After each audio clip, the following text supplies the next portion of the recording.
வணக்கம். நான் டாக்டர் தீபக், தமிழக வெற்றிக் கழகத்தின் தருமபுரி மாவட்ட மருத்துவர் அணி அமைப்பாளர். தமிழக வெற்றிக் கழகத்துக்கு ஒரு சாமானிய மக்களாக, ஒரு நியூட்ரல் பர்சனாக நீங்கள் ஏன் ஓட்டு போடணும்? நிறைய கட்சிகள் இது வரைக்கும் வந்தாங்க. சில பேர் அவங்களுடைய ஆதரவாளர்கள் கூட இருப்பீங்க. ஆனால் தமிழ்நாட்டுக்கு ஒரு மாற்றம் வரணும்னு நினச்சிங்கன்னா கண்டிப்பாக தமிழக வெற்றிக் கழகத்தால் அந்த மாற்றத்தை உருவாக்க முடியும்.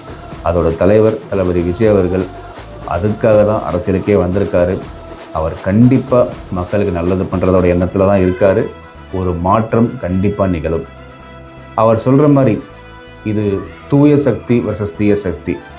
தீய சக்தி மட்டும் இல்லைங்க, ஊழல் சக்தி, அவங்களுக்கு மேலே இருக்கிற சக்தி. இந்த எல்லா சக்திகளும் எதிர்க்கிற ஒரே மக்கள் சக்தி தமிழக வெற்றிக் கழகம் மட்டும்தான். இங்கே இருக்கிறவங்க எல்லாம் தூய சக்தி மட்டும் இல்லைங்க, உழைக்கிற சக்தி, ஒற்றுமையாக இருக்கிற சக்தி, தன் நலத்தை பாராமல் மக்கள் நலத்துக்காக ஓடி ஓடி வேலை பார்க்குற சக்தி. ஏன்னா இப்போ நான் கிரவுண்ட் ஒர்க்கில் பார்த்துக்கிட்டு இருக்கேன்.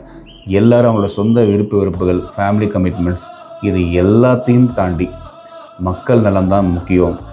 தளபதி ஆட்சிக்கு வந்தால் கண்டிப்பாக ஒவ்வொரு வீட்லேயும் ஒரு மாற்றம் கண்டிப்பாக வரும் அப்படின்னு ஒரு நம்பிக்கையில் வேலை செய்கிறாங்க.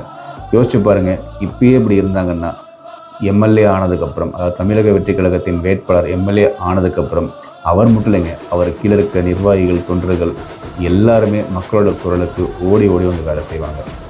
நம்ம தளபதி பல வாக்குறுதிகள் அறிவிச்சிருக்காரு. அதோட சுருக்கமாக நான் சொல்கிறேன். இன்ஷார்ட், தமிழக வெற்றிக் கழகம் ஆட்சி அமைத்தால் தமிழகம் எப்படி இருக்கும்?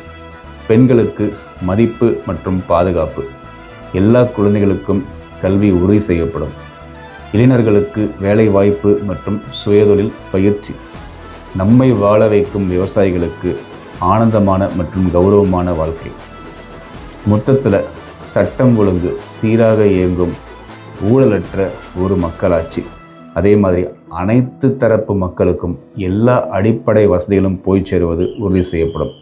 நாம் டிவிலையுமே புக்லேயுமே படிச்சுட்டு இருந்த கற்பனையாக இருந்த ஒரு மக்களாட்சி கண்டிப்பாக நம்மளுடைய மக்கள் தலைவர் தளபதி அவர்கள் தான் கொடுக்க போகிறார்.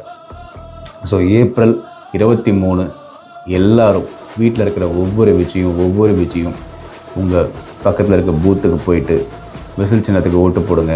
நல்லதே நடக்கும். கான்ஃபிடென்ட்டாக இருங்க. வெற்றி நிச்சயம்.